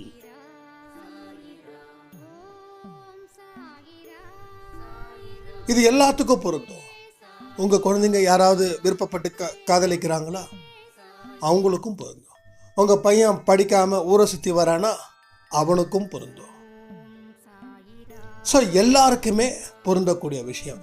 யாரை திருத்தணும்னு நினைக்கிறீங்களோ அவங்களுக்கான பதிவு தான் இந்த 48 நாள் ப்ளஸ் பூஜை முறைகள், மன ரீதியான பூஜை, மனப்பூஜை. இதுக்கு எந்த கோயில் எதுவுமே இல்லை. ஒருவேளை 1 மணி நேரம் உங்களால் மௌன விரதம் வீட்டில் இருக்க முடியாதுன்னா பெட்டர் எங்கே தெரியுமா? கோயிலுக்கு போயிடுங்க. 1 மணி நேரம் யாருக்கிட்ட எதுவும் பேசாதீங்க, தியான நிலையில் இருங்க. அது ரொம்ப ரொம்ப சிறப்பு. வீட்டில் இருந்தால் தான் நம்ம மண்டையை உருட்டுவாங்க. அப்போ கோயிலில் போயிட்டு தினமும் அப்படியே கோயிலுக்கு போன மாதிரி இருக்கும், ஒரு நல்ல ஒரு வைப்ரேஷனை வாங்கின மாதிரி இருக்கும், ஒரு டிஃப்ரெண்ட்டான எக்ஸ்பீரியன்ஸை கிடைச்ச மாதிரி இருக்கும். நான் முன்னாடியே சொல்லியிருப்பேன் கோயிலுக்குன்னு. ஏன்னா கோயிலுக்கு போகிற அளவுக்கு இங்கே சில பேருக்கு நேரம் இல்லை. அதனால தான் கோயிலுக்கு போனால் பரவாயில்லையேன்னு சொல்லி இந்த விரதத்தை நிறுத்திடுவாங்க. அதனால தான் சொல்கிறேன், கோயில் இருந்துச்சுன்னா well and good, it's a very excellent and powerful place. அந்த 1 hour மௌன விரதத்தை எடுக்கிறது அழகான அற்புதமான ஒரு இடம். அப்படியே முடிச்சுட்டு முடிஞ்ச அளவுக்கு ஏதாவது கொஞ்சம் செஞ்சு எடுத்துகிட்டு போங்க. அது முடிஞ்சா 2-3 பேருக்கு கொடுங்க, தப்பே இல்லை. ரொம்ப ரொம்ப சந்தோஷமாக இருக்கும், ரொம்ப மனநிறைவோட பண்ணலாம். இதை 3வது பாயிண்டாக கோயிலுக்கு போங்க நான் சொல்லலை. ஏன்னா போகிறவங்களை சந்தோஷப்படுவாங்க, போகாதவங்க அதை நினச்சி வருத்தப்படுவாங்க. ஏன்னா அன்பை சேலை யார் வருத்தப்பட்டாலும் என் மனசு தாங்காது. நான் அண்ணா பயங்கரமாக டைலாக் பேசுன்னு நினைக்க வேண்டாம், ப்ராமிஸ். ஏன்னா இது என் உணர்வில் நீங்கள் எல்லாம் கலந்துருக்கீங்க. என் உயிரின் உயிரானவர்களே அப்படின்ற ஒரு வார்த்தை சும்மா ஒரு பஞ்ச் டைலாக்லாம் கிடையாது, இங்கே ஆழமாக வருது. இதை நம்ம யோசிக்க கூட இல்லை. இந்த வார்த்தை கிடைச்சதுக்கு சட்டுன்னு கிடைச்சது. ஒரு வார்த்தை வைக்கணும்னு நம்ம யோசிச்சோம். இப்போ நான் யார் இவங்கெல்லாம் அப்படின்னா, என்னோட உயிர், உங்களோட ஒட்டுமொத்தமான பாசம் தான் என்னோட ஒட்டுமொத்தமாக உயிராக இருக்கு. அப்போ நீங்கள் எந்த அளவுக்கு சுறுசுறுப்பாக, ஆரோக்கியமாக, அமைதியாக, நம்பிக்கையாக, சந்தோஷமாக, வெற்றிகரமாக, நிம்மதியாக இருக்கிறீங்களோ அது என்னோட ஆயுசை அதிகரிக்குது. ஸோ நான் நல்லா இருக்கணும் அப்படின்னா சத்தியமாக நீங்கள் நல்லா இருக்கணும். இந்த ஒரே விஷயங்கள் தான். அதனால தான் நான் சொல்கிறேன். அப்போ கோயிலுக்கு போகாதவங்க, தம்பி, அண்ணா, சாய்ராம், என்னால் கோயிலுக்கு போக முடியல, அதுக்கு கூட எனக்கு பாக்கியம் கிடைக்கலன்னா நான் இந்த இடத்துல ஃபியூஸ் ஆகிடுவேன். அதனால தான் சொல்கிறேன், உங்களுக்கு வாய்ப்பு இருந்தால் போங்க, இல்லைன்னா பரவாயில்ல. இல்லை ஒரு நாள் எனக்கு வாய்ப்பு இருக்குது, இன்னொரு நாள் வாய்ப்பு இல்லை, அதுக்கு என்ன பண்ணலாம்? No problem. டைமிங் மட்டும்தான் நமக்கு இம்பார்ட்டன்ட். ஸோ நீங்கள் எங்கே வேணாலும் அந்த மௌன விரதத்தை இருக்கலாம், நோ இஷ்யூஸ் அட் ஆல். இது 3வது அந்த பாயிண்ட் நான் சொல்ல கண்டினியூ பண்ணுறேன். ஸோ உங்கள் அன்பானவர்களை திருத்தணுன்றதுக்காக தான் இந்த வழிமுறைகளை நம்ம செய்கிறோம். அப்போது அவங்களுக்கு அது நான் இதனால் பண்ண போகிறேன்னு சொல்லிட்டா, முன்னாடி பாயிண்ட் நம்பர் 1 சொன்ன மாதிரி எல்லாமே வீணாக போயிடும். அப்போது அவங்க, உங்கள் கணவர் குடிச்சிட்டு வராரா, அவர் குடிக்காமல் உங்கள் வீட்டுக்கு வந்தால் உங்கள் மனநிலை எப்படி இருக்குமோ அந்த மனநிலையில் இப்போ இருக்கணும். எல்லாருக்கும் ஷாக் ஆகுதா? அப்போது என்ன நினைக்கணும் தெரியுமா? என் வாழ்க்கையில் அளவுக்கு மீறின கஷ்டம் வந்துச்சுன்னா நான் ஒரு விஷயத்தை ரொம்ப தெளிவாக நினைப்பேன், ரொம்ப ரொம்ப தெளிவாக நினைப்பேன். அது எவ்வளோ கஷ்டத்தை வந்தாலும் ஒரு பூரிப்பு நிலையை, ஒரு எதிர்பார்ப்பு நிலையை, ஒரு அனுபவிக்கணுன்ற நிலையை உருவாக்கும். ஸோ நானும் விஷ்ணு சாயும் சும்மா ரொம்ப சிம்பிளாக சொல்லி முடிச்சிடுறேன். கிட்டத்தட்ட வீட்டை விட்டு துரத்தாத ஒரு விஷயம், அது கடன்கள் ஜாஸ்தியானதால என்ன பண்ணுறதுன்னு தெரியல. 12-1 மணி வெயில், அக்னி நட்சத்திரத்தை தாண்டின வெயில் அடிக்குது. 10 நிமிஷம் நடந்தாவே கீழே விழுந்துருவோம். ஸ்ட்ரெஸ்ஸாக இருக்கிறவங்க வெயிலில் நின்னாங்கன்னா சீக்கிரம் மயக்கம் போட்டு விழுந்துருவாங்க. ஏன்னா ரொம்ப வீக்காக இருக்காங்க அவங்க செல்ஸ் அத்தனையும் ரொம்ப பாதிச்சிருக்குது. ஏன்னா ஸ்ட்ரெஸ்ஸாக இருந்ததாலேயே. ஸோ ஏசியில் இருந்தால் கூட மயக்கம் வருதுன்னா வெயிலில் வந்தால் மயக்கம் வராமல் இருக்குமா? அந்த மாதிரி. அப்போ நான் விஷ்ணு சாய்கிட்ட சொல்கிறேன், இங்கே பாருடா, நல்லா என்ஜாய் பண்ணிக்கோ, நல்லா என்ஜாய் பண்ணு. இந்த கஷ்டத்தை நல்லா என்ஜாய் பண்ணிக்கோ. ஒன்று, இதே மாதிரியான சிச்சுவேஷன் நம்ம லைஃப்பில் ஒன்று அதிகமாக இருக்கும், இல்லை குறைவாக இருக்கும். ஆனால் இப்படி வராது. இந்த தெருவில் நட இருக்காது. அதனால் இதை நீ என்ஜாய் பண்ண அப்படின்னு. இது ஆறுதலுக்காக சொன்ன வார்த்தை இல்லை. ஆறுதலுக்காக சொல்ல வார்த்தைகள்லாம் பொய்யான வார்த்தைகளாகவே இருக்கும். உனக்கு இன்னைக்கு நடுத்தெருவில் நீ நிற்கிற அப்படின்னா மறுபடியும் நீ நிற்க மாட்ட. ஏன்னா நீ மறுபடியும் உயிரோட இருப்பியா, உயிரோட இருக்க மாட்டியான்னு தெரியாது. நீ உயிரோட இருந்தால் பெட்டரான இடத்துக்கு போவ. ஆனால் இதோட மோசமான இடத்துக்கு இருந்தால் நீ உயிரோடையே இருக்க மாட்ட. அப்போ இதுதான் உன்னோட உணர்வின் படி, உன்னோட உயிரின் படி இருக்கக்கூடிய கடைசி கஷ்டத்தை நீ அனுபவிக்கிற. இதை நல்லா என்ஜாய் பண்ணிக்கோ, நல்லா என்ஜாய் பண்ணிக்கோ.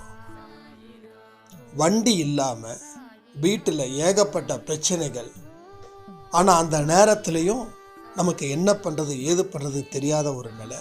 பாக்கெட்டில் 10 ரூபா மட்டும்தான் இருக்குது. கரும்பு ஜூஸ் வாங்குகிறோம், 1/2 போடுறோம், குடிக்கிறோம், நடக்கிறோம், அவ்வளோதான். அந்த அந்த அனுபவம் இப்பயும் எனக்கு உடம்பு மெய்சில் இருக்குது. 10 ரூபா தான், வெறும் 10 ரூபா. அதுக்கப்புறம் அப்பா எங்களை தேடிட்டு வந்தாங்க. டே எங்கடா இருக்கிறீங்க, ஒழுங்காக வீட்டுக்கு வந்து சேருங்க அப்படி இப்படி. ஸோ வீட்டுக்கு 11 மணிக்கு வீட்டுக்கு சாப்பிட்டுட்டு படுத்து தூங்கணும். ஏன்னா இட்ஸ் அ பேட் டே நான் சொல்ல மாட்டேன், it's a good day. So bad day எல்லாம் பேட் டே ஆகிடாது. Bad day is also good day. Bad டேலேருந்து தான் குட் டே பிறக்குது. ஸோ ஒரு தீய நாட்கள் நம்ம எதை சொல்கிறோமோ அது தீய நாட்களே இல்லை. அந்த தீய நாட்கள் அன்னைக்கு நடந்ததால தான் நல்ல நாள் அன்னைக்கு பிறந்துச்சு. அடுத்த ஃபியூ டேஸில் சாயப்பா இதுக்கு மேலே என் குழந்தைங்கள பார்க்க எனக்கு தெம்பு இல்லைன்னு சொல்லி அடுத்தடுத்த வழிகளை காட்டினார். அது வேறு விஷயம். ஓகே, அது உங்களுக்கே தெரியும் என்ன வழியை காட்டியிருக்காருன்னு. இப்போ உங்கள் அன்பானவங்க வீட்டுக்கு வந்தாங்கன்னா அவங்க மறுபடியும் ஹெவி ப்ரெஷரில் இருந்தாங்க அப்படின்னா அந்த இடத்துல நீங்கள் நிச்சயமாக கோபப்படக்கூடாது. நீங்கள் மனசில் நினைக்க வேண்டிய ஒரே விஷயம் என்ன தெரியுமா? என்னோட பூஜையில், என்னோட சாயப்பாவில், என் அன்பே சாயில் எனக்கு அசைக்க முடியாத நம்பிக்கை இருக்குது. இதையெல்லாம் இனி கொஞ்ச நாள் தான் இப்படிலாம் பார்ப்பேன். அதுக்கப்புறம் இப்படிப்பட்ட ஒரு மனுஷங்கிட்ட இந்த கெட்ட குணம் இருந்துச்சான்னு வியப்பாக இருக்கும். அதனால் இது எனக்கு இதுக்கப்புறம் இந்த முகத்தை நான் பார்க்க முடியாது. அதாவது இந்த மோசமான ஒரு முகத்தை பார்க்க முடியாது. இனி நல்ல முகத்தை மட்டும்தான் நான் பார்க்க முடியும். அதனால் எனக்கு எந்த வலியும் கிடையாது அப்படின்ற ஒரு மன ரீதியான ஒரு மெச்சூரிட்டி இங்கே இருக்கணும். நான் திரும்பவும் சொல்கிறேன், எடுத்தவொடனே சட்டுன்னு என்னடா அது 40 நாள் பண்ணிட்டோம் இன்னமும் இந்த மனுஷன் இப்படி தான் வராரு, 41வது நாள்லேயும் அதிசயம் நடக்கும். 47 நாட்கள் இப்படி தான் இருந்தாங்க, போச்சு இன்னும் ஒரு நாளில் நடந்துருமா? 48வது நாள் நைட்டு 12 மணி வரைக்கும் உங்களுக்கு சான்ஸ் இருக்கு. ஏன்னா இப்படின்னா மாறுவாங்க, மாற்ற வைப்பாருங்க. ஒன்று அவராக மாறணும், இல்லை அவர் மாறியே தான் ஆகணுன்ற ஒரு சிச்சுவேஷனும் பிறக்கும். இவ்வளோதான். 2ல் ஏதோ ஒன்று நடக்கும். அது எதுன்றத கடவுளுக்கு மட்டும்தான் தெரியும். பேசுகிற எனக்கோ கேட்குற உங்களுக்கோ இல்லை அந்த தவறை செய்துக்கிட்டு இருக்க 3வது நம்பருக்கோ தெரியாது. அது யாருக்கு தெரியும்? கடவுளுக்கு தெரியும். ஏன் அந்த கடவுள் கொடுக்குறாருன்னா நீங்கள் 48 நாட்கள் பொறுமை காத்ததால, பொறுமையாக இருந்தீங்க. அப்போ இது எல்லாருக்கும் பொருந்தும். உங்கள் பசங்க உங்களுக்கு எதிராக செயல்பட்டால் கூட நீங்கள் அன்பானவர்களாக இருக்கணும் 24 ஹவர்ஸும். ஸோ அவங்க வாழ்க்கையில் உங்கள் குழந்தைங்கள சின்ன குழந்தைங்களாக இருக்கும்போது அவங்க மேலே எவ்வளோ அன்பு வச்சிங்க, எவ்வளோ பாசம் வச்சிங்க, அதெல்லாம் நினச்சி பாருங்கள். ஃபோட்டோஸ் இருக்கும், மொபைலில் வச்சுருப்பீங்க, அதெல்லாம் பிரிண்ட் எடுத்து வீட்டில் பார்த்து அழகுபடுத்துங்க. அதே மாதிரி உங்கள் கணவரோட ஃபோட்டோஸ் நிறைய இருக்கும், மொபைலில் இருக்கும், ஆல்பத்தில் இருக்கும். கொஞ்சம் மெனக்கெடுங்க. அவங்கள இம்ப்ரெஸ் பண்ணணுன்றதுக்காக நான் சொல்லலை. பாரு, என் பொண்டாட்டி, என் அம்மா எவ்வளோ பாசம் என் மேலே, அது கிடையாது. இம்ப்ரெஸ் அப்படின்றது கிடையாது. நீங்கள் இப்போ உங்கள் கணவர் மேலேயோ உங்கள் குழந்தைங்க மேலேயோ வெறுப்பு வைப்பதற்கு காரணம் அவங்க செய்த சில மோசமான குணத்தினால மட்டுமே. ஓகேங்களா? மோசமான குணத்தினால மட்டுமே. ஆனால் அவங்க மேலே உங்களுக்கு என்றைக்குமே ஒரு அன்பு இருந்துக்கிட்டே இருக்கு. அந்த அன்பின் வெளிப்பாடை மட்டும்தான் இந்த 48 நாட்களில் நீங்கள் வெளிப்படுத்தணும். நீங்கள் உங்கள் பெண் குழந்தைய பெற்று வச்சுருப்பீங்க. அந்த பெண் குழந்தை நம்மளை தாண்டி பேசும். உனக்கு என்ன தெரியும்? ஆமாம், நான் அவனை விரும்புகிறேன். என்ன பண்ணுவேன் நீ? அந்த இடத்துல நம்ம வாயடைச்சு போயிருப்போம். நான் என்ன பண்ணுறதுன்னு தெரியாது. ஆனால் அந்த பொண்ணுக்கும் என்ன பண்ணுறதுன்னு தெரியும். ஏன்னா எவனாவது ஒருத்தன் கிளம்பிடுன்னுவான். ஓகே, அவங்களுக்கு 1000 பிளான் இருக்குது. ஆனால் நமக்கு ஒரு பிளான் கூட இல்லை. நம்ம வெளியில் வேணால் காட்டிக்கலாம், கையை காலை முறிச்சிடுவேன்னு. முறிச்சிட்டா காதலுக்கு பொறுத்த வரைக்கும் எந்த அளவுக்கு அடக்குமுறை இருக்குதோ அந்த அளவுக்கு அவங்களுக்கு துணிவு ஜாஸ்தியாகிடும். ஸோ அடக்குமுறையால் எதையுமே வெல்ல முடியவே முடியாது. உங்களால் மீறி போனால் வீட்டுக்கு பூட்டு போட முடியும். ஆனால் அது பூட்டு வெறும் இதுதான். அவங்களுக்கு அதை தாண்டி இன்னும் உங்கள் மேலே வெறுப்பு வரும். எதிரில் இருக்க ஆள் மேலே இன்னும் பாசம் அதிகமாக வரும். அவன் மோசமான மனுஷனாக இருந்தால் கூட அவன் மேலே பாசம் அதிகமாக வரும். அப்போது ஒரு விஷயத்தை புரிஞ்சுக்கோங்க, அன்பால் மட்டும்தான் திருத்த முடியும். அதனால் நீங்கள் எதை பற்றியும் கண்டுக்க வேண்டாம். உங்கள் குழந்தைங்களை எந்த அளவுக்கு நீங்கள் உயிருக்கு உயிராக நேசிச்சிங்களோ, உங்கள் கணவரை எந்த அளவுக்கு உயிருக்கு உயிராக நேசிச்சிங்களோ, நீங்கள் அவங்களுக்கு பதிலுக்கு அன்புன்ற ஒரு புன்னகையை மட்டுமே செய்யுங்கள். வேறு எதுவுமே வேண்டாம். எதுவுமே அவசியமே இல்லை. புரியுதா உங்களுக்கு? எந்த ஒரு விஷயமும் அவசியம் இல்லை. அதை தாண்டின எதை நீங்கள் பண்ணாலும் 48 நாட்களில் அந்த பூஜை முறையை கெடுப்பதற்கு சமம். அதுக்கு தான் 4ஆம் தேதியில் இருந்து ஆரம்பிக்க சொல்கிறேன். இதெல்லாம் உங்கள் மன ரீதியாக நீங்கள் தயார் பண்ணணும். அப்போது அந்த 4ஆம் தேதி வரைக்கும் உங்களுக்கு என்னென்ன சந்தேகங்கள் இருக்குதோ அதை கமெண்ட் மூலமாக தெரியப்படுத்துங்க. அதே போல் ஆடியோ மூலமாகவும் தெரியப்படுத்துங்க. வாட்ஸ்அப்பில் ஒருவேளை வாட்ஸ்அப்பில் பார்க்கலன்னா கமெண்ட் மூலமாக தெரியப்படுத்துங்க. ஆனால் ரொம்ப பர்சனல் டிஸ்கஷன் வேண்டாம். உங்கள் ஃபோன் நம்பர் கொடுக்க வேண்டாம். இது நல்லா கன்ஃபார்ம் பண்ணிக்கோங்க. ரொம்ப டீட்டெயில்டாக கொடுக்க வேண்டாம் எதுவாக இருந்தாலும். அப்படி இல்லைன்னா ஜஸ்ட் அண்ணா உங்கள் வாட்ஸ்அப் நம்பருக்கு நான் அனுப்பியிருக்கேனாவது எனக்கு கொஞ்சம் இது பண்ணுங்கள். ஏன்னா வாட்ஸ்அப்பில் வந்து நிறைய நம்பர்ஸ் இருக்கிறதால எதை நான் பார்க்குறது எதை விடுறதுன்னு எனக்கு தெரியல. ஸோ என்னுடைய சூழ்நிலையில் இருந்து நீங்கள் யோசிச்சு பாருங்கள். அதுக்கு தகுந்த மாதிரி நான் எங்கே பார்க்குறேன் அப்படின்னு உங்களுக்கு தெரியும். அதை பேஸ் பண்ணி நீங்கள் பண்ணுங்கள். மெயில் அனுப்புங்க, இல்லை கமெண்ட் பண்ணுங்கள். மெயில் அனுப்ப தெரியாதுன்னு சொல்லாதீங்க, கற்றுக்கோங்க. அன்பை சாயில் ஒருத்தவங்க சொன்னாங்க, அண்ணா எனக்கு இந்த மெயில் அப்படின்னா எனக்கு தெரியாது. ஆனால் நீங்கள் அடிக்கடி மெயில் அனுப்புங்கன்னு சொல்லுங்கள், அந்த நம்பர் கிடைக்காது. இப்போ மெயில் அப்படின்னா தெரியுது. எல்லா விஷயத்துக்கும் நான் மெயில் யூஸ் பண்ணுறேன். ஸோ எனக்கு ஒரு பிஸ்னஸ் ஆர்டரே எனக்கு கிடச்சிருக்குது அப்படின்னாங்க. ஸோ எல்லா விஷயமும் முயற்சிகள் பண்ணால் நிச்சயமாக நம்ம வாழ்க்கையில் பெரிய வெற்றியை நாம் கொடுக்கலாம். இந்த 3 விதமான ரூல்ஸை நீங்கள் 48 நாட்களில் ஃபாலோ பண்ணணும். மறுபடியும் சொல்கிறேன். முதல் வந்து இந்த பூஜை முறையை யாருக்கிட்டையும் சொல்லக்கூடாது. 2வது, தினமும் 1 மணி நேரம் ஒரே டைமில் மௌன விரதம் இருக்கணும். 3வது, இந்த 48 நாட்களில் உங்களுடைய அன்பானவர்களை நீங்கள் எந்த காரணத்தை கொண்டும் அவங்க என்ன செயல் பண்ணாலும் சரி, உங்கள் மனசில் எந்த விதமான வெறுப்போ கடுப்போ கோபமோ ஆத்திரமோ வராமல் பார்த்துக்க வேண்டியது உங்கள் பொறுப்பு. அதனால் மட்டும்தான் இன்னையில இருந்து 3ஆம் தேதி வரைக்கும் உங்களை நீங்கள் செதுக்கிக்கணும். ஸோ 48வது நாட்கள் முடியும் போது நான் இப்போ உங்களுக்கு கால்குலேட் பண்ணிட்டு சொல்கிறேன். 48 நாட்கள் எப்போ முடியுது அப்படின்னா, அந்த நாளில் இருந்து உங்கள் கணவரும் சரி, உங்கள் குழந்தைகளும் சரி, இப்படிப்பட்ட ஒரு மாற்றத்தை ஏற்படுத்தியிருக்கிய சாயப்பான்னு சொல்லி உங்கள் மனசில் அவ்வளோ ஒரு பேரானந்த நிலை உங்களுக்கு கிடைக்கும்.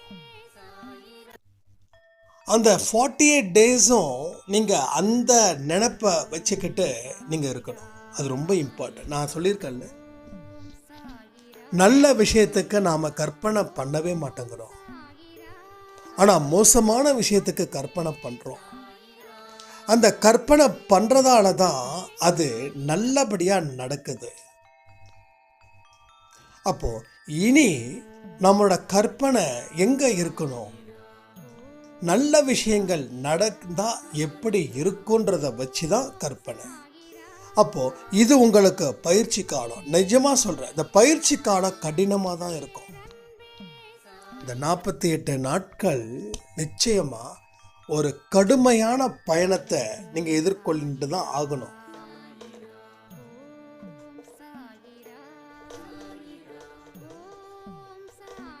அப்போது அந்த கடினமான பயணத்தில் தான் நாம் என்ன நினைக்கணும்? ஒன்றும் இல்லைங்க, இப்போது உங்கள் பெற்றோர்களை பார்க்குறதுக்கு நீங்கள் அவங்க வேறு ஒரு ஊரில் இருக்காங்க, நீங்கள் வேறு ஊரில் இருக்கீங்க. அவங்க இருப்பது ஒரு மிகப்பெரிய வில்லேஜ். இது ஜஸ்ட் கற்பனை பண்ணுங்க. நீங்கள் உங்கள் ஊரில் இருந்து மெயின் பிளேஸ்க்கு வந்துடுறீங்க. அங்கே இருந்து ஒரு 4-5 கிராமத்தை கடந்து தான் உங்கள் கிராமத்துக்கு போக முடியும். ஏன்னா அங்கே தான் உங்கள் அம்மா அப்பா, சொந்த பந்தங்கள், அத்தை மாமா, சித்தப்பா சித்தி, இந்த ரிலேஷன் சொல்லும்போதே எனக்கு அவ்வளோ ஆசையாக இருக்குது, வார்த்தைகளை சொல்லும்போது. ஏன்னா கூட்டு குடும்பத்தில் இருக்கிற ஒரு வரம் இல்லை. ஏன்னா இப்போ கூட பாருங்கள், நம்ம ரிலேட்டிவ்ஸ் எல்லாருமே சென்னையில் தான் இருக்காங்க. அவங்கள நான் உண்மையிலே ரொம்ப மிஸ் பண்ணுறேன். எப்பயுமே அவங்க தொடர்பில் இருந்தால், மாமா இது மாதிரி பிரச்சனை இருக்குது, சித்தப்பா இது மாதிரி பிரச்சனை இருக்குது, இது மாதிரி எனக்கு அது இது நடக்குதுன்னா ஒரு கூட்டு குடும்பமாக சேர்ந்து, அதெல்லாம் ஒன்றுமே இல்லை. இப்போல்லாம் கூட்டு குடும்பம்னா எது ஆயிடுச்சுன்னா கணவன் மனைவி குழந்தைங்க, அதுதான் இப்போ கூட்டு குடும்பமாக ஆயிடுச்சு. ஏன்னா இதுவே பெரிய விஷயமா இருக்குது. கணவர் ஒரு பக்கம் வேலையில் இருப்பாங்க, மனைவி ஒரு பக்கம் வேலையில் இருப்பாங்க, குழந்தைங்க படிக்கிறதுக்காக வேற ஒரு இடத்துல இருக்கும், வீடு பூட்டியே கிடக்கும். அந்த வீட்டுக்கு வாட்ச்மேனை போட்டுருவோம், நீங்கள் இங்கே தங்கிக்கோ அப்படின்னு. வாட்ச்மேன் சொல்லுவார், அப்போ எனக்கு ஒரு தனி இடத்த கட்டி கொடுத்துருங்கம்மா, நானும் என் மனைவி குழந்தைங்க இங்கே வந்து தங்கிக்கிறேன். அப்போ பல கோடி ரூபாயை வீடை கட்டின நீங்கள் வாட்ச்மேனுக்கு ஒரு 10 லட்சம் 20 லட்சத்துக்கு ஒரு சின்ன குடிசை மாதிரி போட்டு அந்த வீடும் பூட்டி கிடக்கும், நிறைய வாட்ச்மேன் தான் காவல் காப்பாங்க. அது மாதிரி ஆயிடுச்சு இன்றைக்கி இருக்கக்கூடிய நிலை. நாம் எதுவுமே கரெக்டாக பிளான் பண்ணலை. ரெண்டாவது, குடும்பத்தோடு இருக்கணும்னு நம்ம எனக்கும் நினைக்கல. நமக்கு தேவை வசதியாக வாழணும். வசதியாக வாழணும் அப்படின்னாவே அன்பு போயிடுச்சு. அன்பு இருக்கிற இடத்துல வசதி இருக்காது, வசதி இருக்கிற இடத்துல அன்பு இருக்காது. இதுதான் ஒன்று கிடைச்சாதான், ஒன்றை இழந்தாதான் ஒன்றை பெற முடியும். அப்போ நீ எதை இழக்கிறதுன்றதை பொறுத்து உன் மனநிலை. உனக்கு வசதியோட வாழணும் அப்படின்னா நீ அன்பை இழக்கிற, அப்போ நீ அன்பில்லாத மனுஷனாக ஆகுற. சில பேர் குடும்ப சூழ்நிலை காரணமாக ஃபாரினில் போயிருக்கலாம், அது நான் தப்பு சொல்லலை. ஏன்னா அவங்கள நினைக்கும் போது, ஒவ்வொரு ஃபாரினில் இருக்கக்கூடிய நம்ம அன்பேசாய் உறவுகளை நினைக்கும் போது நான் கண்ணீர் விடாத நாளே இல்லை, அவங்களோட ஆடியோ மூலமாக. ஏன்னா குடும்பத்தில் வருமானத்தை ஈட்ட தவறினதால் அவங்க அங்கே போய் உட்காந்துருக்காங்க. இவ்வளோதான், வேறு ஒன்றுமே இல்லை. அது பெண்களை பற்றி சொல்கிறேன், ஆண்களை பற்றி சொல்ல, பெண்களை பற்றி சொல்கிறேன். ஆண்களுக்கு ஒரு விஷயம், ஃபாரினில் போனால் சம்பாதிக்கலாம், இங்கே 10,000 வருதுன்னா அங்கே 30,000 வருது. இந்த மாதிரி ஒரு தப்பான கால்குலேஷனை எடுத்துக்கிட்டு போகிறாங்க. இவங்க அதிகபட்சமாக என்ன பண்ணுவாங்கன்னா ஒரு வீடு ஒரு கார், இவங்களோட மேக்சிமம் ஏர்னிங்ஸு இதில் தான் இருக்கும். ஆனால் அவங்க நம்ம ஊரில், அவங்க இருக்கிற ஊர்லேயே நல்லா ஹார்ட் ஒர்க் பண்ணி பணத்தை சேர்த்து வச்சு அதில் இருக்கக்கூடிய எக்ஸ்பீரியன்ஸை கேதர் பண்ணி ஒரு தனியாக ஒரு கடை போட்டு அந்த கடைக்கு முதலாளியாக உட்காந்துருந்தாங்கன்னா இந்நேரம் அங்கே சம்பாதிச்சதை விட 10 மடங்கு சம்பாதிச்சிருப்பாங்க. எல்லாமே டெசிஷன் எடுக்க தெரியாமல் எடுத்ததால் அந்த பிரச்சனை. இதில் நீங்கள் என் மேலே கோபமும் படலாம். நாங்கள் எடுத்த முடிவு தப்பா, நாங்கள் எடுக்கலைன்னா என்ன இருக்கும் தெரியுமா அப்படின்னு. நான் ஒரே விஷயந்தான் சொல்கிறேன். ஏன் உங்கள் ஊரில் பல பேர் முதலாளி ஆகலையா? பல தொழில்கள் உங்கள் ஊரில் இல்லையா? 1 கோடி ஒரு மாதத்துக்கு சம்பாதிக்க வேண்டாம். நீங்கள் ஃபாரினில் சம்பாதிக்கக்கூடியதை இங்கே சம்பாதிச்சுட்டு போயிடலாமே. இதை பற்றி நம்ம பின்னாடி பேசுவோம். அப்போது உங்கள் ஊரில் இருந்து இன்னொரு ஊருக்கு போகிறீங்க. அப்போ போகும்போது பாதை ரொம்ப மோசமாக இருக்கு. ஒரு 100 கிலோமீட்டருக்கு ஒரு 2 மணி நேரம் நல்ல ரோட்டுக்கு கிடக்கலாம். அதாவது நார்மலாக 60-70 போனால். ஆனால் அந்த 100 கிலோமீட்டருக்கு நீங்கள் கடக்க வேண்டிய நேரம் கிட்டத்தட்ட 4 மணி நேரம், 5 மணி நேரம். அப்போ இன்னும் 4 ஹவர்ஸ். ஆனால் கிலோமீட்டர்ஸும் 100 தான். அப்போது அந்த அளவுக்கு ரோடு சரியில்லை. எதிரில் வர வண்டி வந்துச்சுன்னா இந்த வண்டி ஒதுங்கி நிற்கணும். ஒரு வண்டியை கிராஸ் பண்ணி போகிறதுக்கு 5 நிமிஷம் 10 நிமிஷம். உடம்பெல்லாம் வலி. ஆனால் நம்ம என்ன பண்ணுவோம்?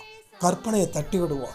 இந்நேரம் அம்மா கிட்ட சொல்லியாச்சு, அப்பா கிட்ட சொல்லியாச்சு, சித்தப்பா கிட்ட சொல்லியாச்சு, அத்தை கிட்ட சொல்லியாச்சு, மாமா கிட்ட சொல்லியாச்சு. அடிக்கடி ஃபோனில் காண்டாக்ட் பண்ணியிருக்காங்க. எங்கே வந்துட்டுருக்கேன்னு கேட்குறாங்க. இந்த இங்கே தாம்மா வந்துட்டுருக்கு, இங்கே தாம்மா, நான் 2 மணி நேரத்தில் நீ வந்துடுவா இல்லை அப்படின்றாங்க. ஆமாம்மா வந்துடுவேன். எவ்வளோ ஒரு எனக்கு இப்போ உடம்பு புள்ள இருக்குது. ஏன்னா சின்ன வயசில் நம்ம ஊருக்கு கூப்பிட்டு போவாங்க அம்மா அப்பாலாம். அப்போ அந்த ஊர் அப்படி தான். எனக்கு மோஸ்ட்லி வில்லேஜஸ் எப்படி இருக்குமோ இப்போ எப்படின்னு தெரில. நான் வில்லேஜுக்கு போய் ரொம்ப வருஷம் ஆகுது. இப்போ ஓரளவுக்கு நல்லா எல்லாமே இப்போ வில்லேஜும் கிட்டத்தட்ட ஒரு மாடர்ன் லைஃப் அளவுக்கு கொண்டு வந்துட்ட மாதிரி அந்த வில்லேஜை கொஞ்சம் டம்மி பண்ணி கொஞ்சம் சிட்டியாக இருக்கட்டும், வளர்ச்சி நல்லது தானே. அப்போ பாதை கடினம். ஆனால் அங்கே செல்லக்கூடிய விஷயம் இருக்கே, அங்கே போன உடனே எல்லாரும் ஓடி வருவாங்க, நம்மளை நலம் விசாரிப்பாங்க, அவங்கள பார்ப்போம், அம்மாவை அப்படியே கட்டி பிடிச்சிப்போம், அழுவோம், ஆனந்த கண்ணீர். அது நினச்சி பார்க்கவே ரொம்ப பூரிப்பாக இருக்குது. அப்போது அந்த பாதை கடினம்தான், ரொம்ப கஷ்டம்தான். அதுக்காக அந்த பயணத்தை கூட ஒதுக்கி வைக்கலான்னு நம்ம நினைக்கிறோம் தான். ஏன்னா கடினமான பாதையில் இவ்வளோ நான் கஷ்டப்படணுமா, போராடணுமா? நான் வீட்டில் இருந்துப்பேனே, தாராளமாக இருந்துக்கோங்க, அது தப்பே இல்லை. ஏன்னா உங்கள் வாழ்க்கை, உங்கள் முடிவு உங்கள் கையில். அப்போ இந்த பாதையோட, இந்த பயணத்தோட நோக்கம் என்னன்னா, அந்த ஆனந்தத்தை அடைவது, பேரானந்தத்தை அடைவது, அந்த பரவச நிலையை அடைவது. அப்போ அந்த நிலையை நம்ம அடைய போகிறன்ற ஆசையை வச்சுக்கிட்டு இந்த பயணத்தை நீங்கள் மேற்கொள்ள வேண்டும். ஓகே, அந்த பயணத்தை இப்படி தான் மேற்கொள்ளணும். நான் உதாரணத்தை சொன்னாதான் உங்கள் மனசுக்கு புரியுன்றதுக்காக தான் இந்த ஆடியோவை நான் 10 நிமிஷத்தில் பேசிடலாம். என்ன பேச போகிறோமோ அதை பாயிண்ட் பண்ணேன். 1 2 3 அது வேண்டாம். அது ஒரு புக்கை படிக்கிறதுக்கும் ஒரு நோட்ஸை படிக்கிறதுக்கும் இருக்கக்கூடிய வித்தியாசம். ஸோ புக்கை ஃபுல்லாக படித்தா நல்லா ஃப்ரீயாக படிக்கலாம். அதே போல் தான் அன்பை சார்ந்தது நோட்ஸ் கிடையாது, ஒரு பெரிய புக்கு. அதில் இதெல்லாம் படித்தாதான் நான் பேசுகிறதில்ல அட்லீஸ்ட் ஒரு 20 நிமிஷம் 30 நிமிஷமாவது நீங்கள் கவனிப்பீங்க. அந்த ஒரு விஷயத்துக்கு தான் நம்ம இவ்வளோ தூரம் பெருசாக கொடுக்க வேண்டியதாக இருக்குது. அப்போ அந்த 48 நாட்களும் கடினமாகத்தான் உங்கள் வாழ்க்கை பாதை இருக்கும். அப்போ இதை எல்லாத்தையும் உங்கள் மனசில் வச்சுக்கிட்டு தான் உங்கள் வாழ்க்கைன்ற கடினமான பயணத்தை நீங்கள் தொடங்கணும். இது வரைக்கும் நீங்கள் கடினமான பாதையில் பயணிக்கவே இல்லை. இது வரைக்கும் அந்த கடினமான இடத்துக்கு நீங்கள் வரவே இல்லை. ஆனால் இனிமே நாம் வந்தால் இந்த 48 டேஸ் மட்டும்தான் போராட்டம் இருக்கும். அதுக்கப்புறம் ஒவ்வொரு போராட்டமும் உங்களுக்கு வெற்றியை தந்து உங்கள் மனநிலையை சீர்படுத்துவதற்கு உதவும். உங்கள் மனநிலையை அப்படிப்பட்ட ஒரு இடத்துக்கு வைப்பது தான் இந்த 49வது நாள் நடக்கக்கூடிய ஒரு முடிவு. அப்போ இந்த 48 நாட்கள், இன்னொரு விஷயம் அது நான் சொல்லியே ஆகணும். ஆக்சுவலாக இந்த 48 நாட்களில் உணவு முறைகள் ரொம்ப ரொம்ப ரொம்ப ரொம்ப அவசியம். ரொம்ப ரொம்ப அவசியம். சிக்கன் சாப்பிடக்கூடாது, மட்டன் சாப்பிடக்கூடாது, மீன் சாப்பிடக்கூடாது, எந்த மசாலா ஐட்டம்ஸும் உள்ள போகக்கூடாது. உணவு கட்டுப்பாடு இஸ் வெரி இம்பார்ட்டன்ட். உணவு கட்டுப்பாடு 5ஆவதாக இருக்கக்கூடிய பாயிண்ட் நான் அப்படின்னு நோட் பண்ணிக்கிட்டே இருக்கேன், அதனால தான் கொஞ்சம் கேப் ஆகுது. உணவு கட்டுப்பாடு 48 நாட்களில் இருந்து ஸ்டார்ட். நீங்கள் சிக்கன், மட்டன், மீன் இது மாதிரியான விஷயங்கள் சாப்பிடும்போது உணவின் மூலமாக உங்கள் குணங்கள் மாறுது. இது நிச்சயமான உண்மை. உங்கள் குணங்கள் சாத்வீகமாக இருக்கணும்னா சாத்வீகமான ஃபுட்டுகளை நீங்கள் சாப்பிடணும். மசாலா இந்த மாதிரியான விஷயத்த நீங்கள் சாப்பிடவே கூடாது. எல்லாமே 48 நாள் மட்டும்தான். அதுக்கு முன்னாடி என்ன வேணால் சாப்பிட்டுக்கோங்க, நோ ப்ராப்ளம். நீங்கள் நாளையிலேருந்து கூட நீங்கள் டெய்லியும் சிக்கன், மட்டன், அது இது எல்லாம் சாப்பிட்டுக்கோங்க. ஆனால் அந்த 48 நாட்களில் நீங்கள் சாப்பிட வேண்டியது காரம், உப்பு, புளிப்பு இது எல்லாமே பத்திய சாப்பாடாக தான் இருக்கணும். பருப்பு சாப்பிடுங்க, நல்ல சுத்தமான நெய் ஊற்றி சாப்பிடுங்க, எளிதில் ஜீரணமாக்கக்கூடிய இட்லி இந்த மாதிரி ஐட்டத்தை சாப்பிடுங்க. ஸோ எதுலேயும் காரமோ உப்போ புளிப்போ இருக்கக்கூடாது. இது எல்லாம் இருந்துச்சுன்னா தான் நம்ம குணங்கள் இந்த 48 நாட்கள் நம்ம எப்படி இருக்கணுன்றது மட்டும்தான் இங்கே முக்கியம். நீங்கள் யார் அடித்தாலும் ஜீசஸ் சொல்லுவார் இல்லை, ஒரு கண்ணில் ஒருத்தர் அரைஞ்சானா மறு கண்ணத்தை காட்டு. அது எப்படி காட்டணும்? அழுதுகிட்டே காட்டக்கூடாது, வெறுப்போட காட்டக்கூடாது, சிரிச்சுக்கிட்டே காட்டணும். என்ன அதெல்லாம் நடக்குமான்னு? எஸ், நடக்கும். உணவு கட்டுப்பாடு தான் மெயின். ஒரு காலத்தில் நான் வாரத்தில் 3 நாள் சிக்கன் சாப்பிட்டேன் பாடி பில்டிங் பண்ணதுக்காக. அப்போ தான் கோபம் வரும், எவனை பார்த்தாலும் சாத்தணும் போல இருக்கும். நமக்கு உடம்புல கொஞ்சம் பாடி வந்துருச்சுனாவே எல்லாரையும் நம்ம எகத்தாளமாக பார்ப்போம்.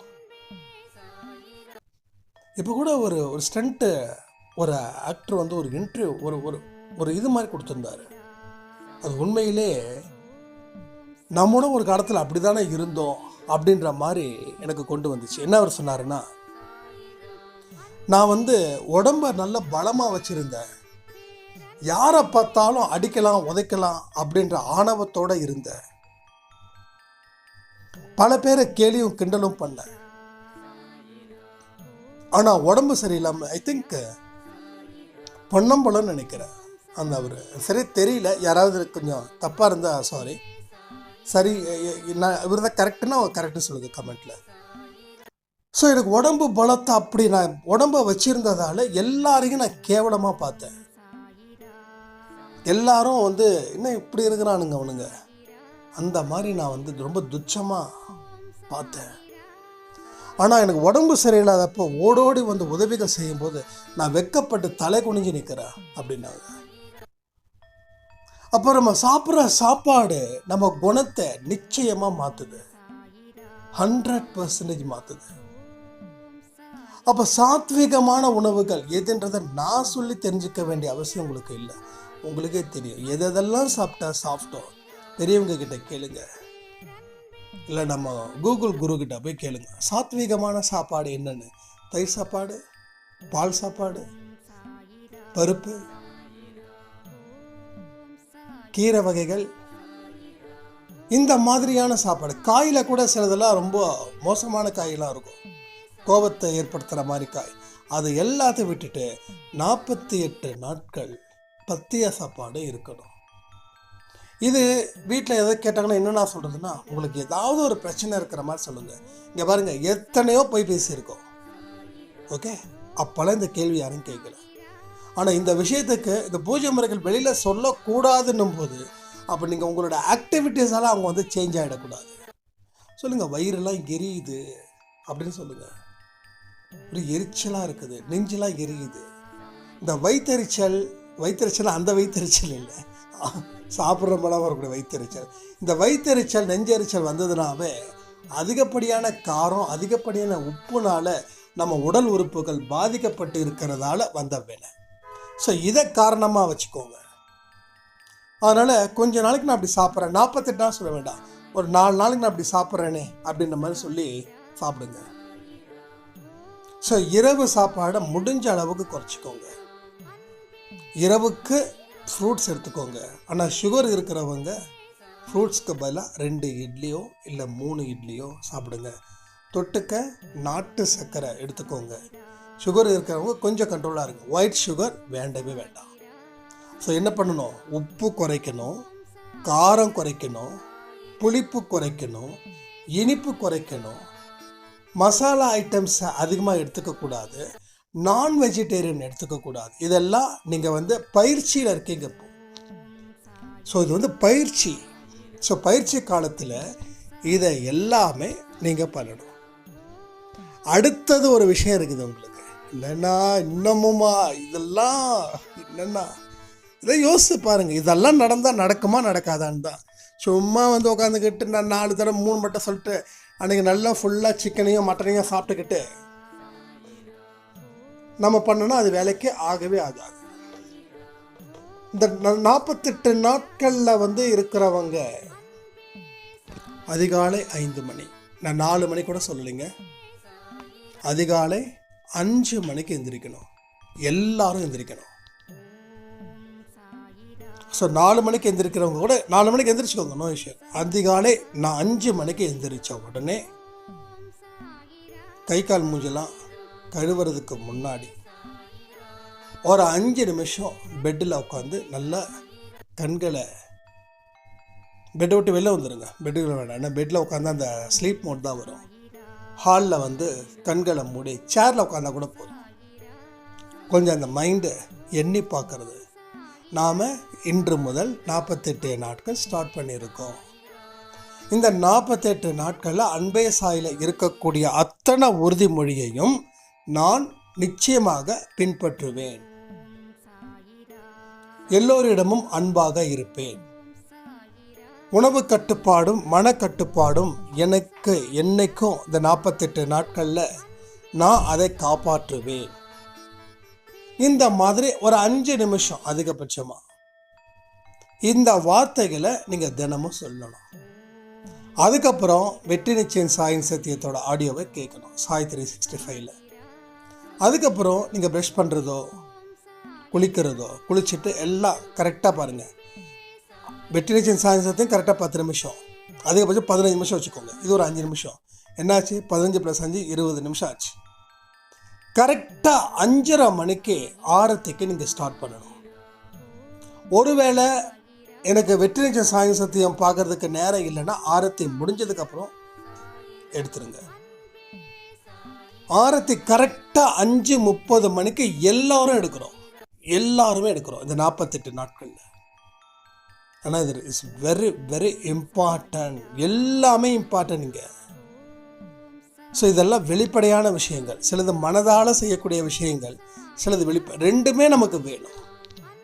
இந்த ரெண்டுத்தையும் நாம் எடுக்கணும், ரெண்டுத்தையும் நாம் செய்யணும். அப்போ மார்னிங் 5 மணிக்கு வேக்கப், 5லேருந்து எந்திரிச்சவொடனே ஒரு 5 நிமிஷம் மெடிடேஷன், அதாவது சாயப்பட உறுதிமொழிகள், அன்பே சாயோட உறுதிமொழிகளை ஃபாலோ பண்ணக்கூடியது. அடுத்தது வெற்றி நிச்சயம் சாய் சத்தியம் தொடர்ந்து பார்க்குறது. அதுக்கப்புறம் காலை கடன்கள் முடிஞ்சால் குளிச்சிடுங்க. இல்லை காலையில் எனக்கு அதிகாலையில் குளிக்க முடியாதுன்னா நோ இஷ்யூஸ். ஸோ குளிச்சுட்டு கூட நீங்கள் ஆரத்தி எடுக்கலாம்.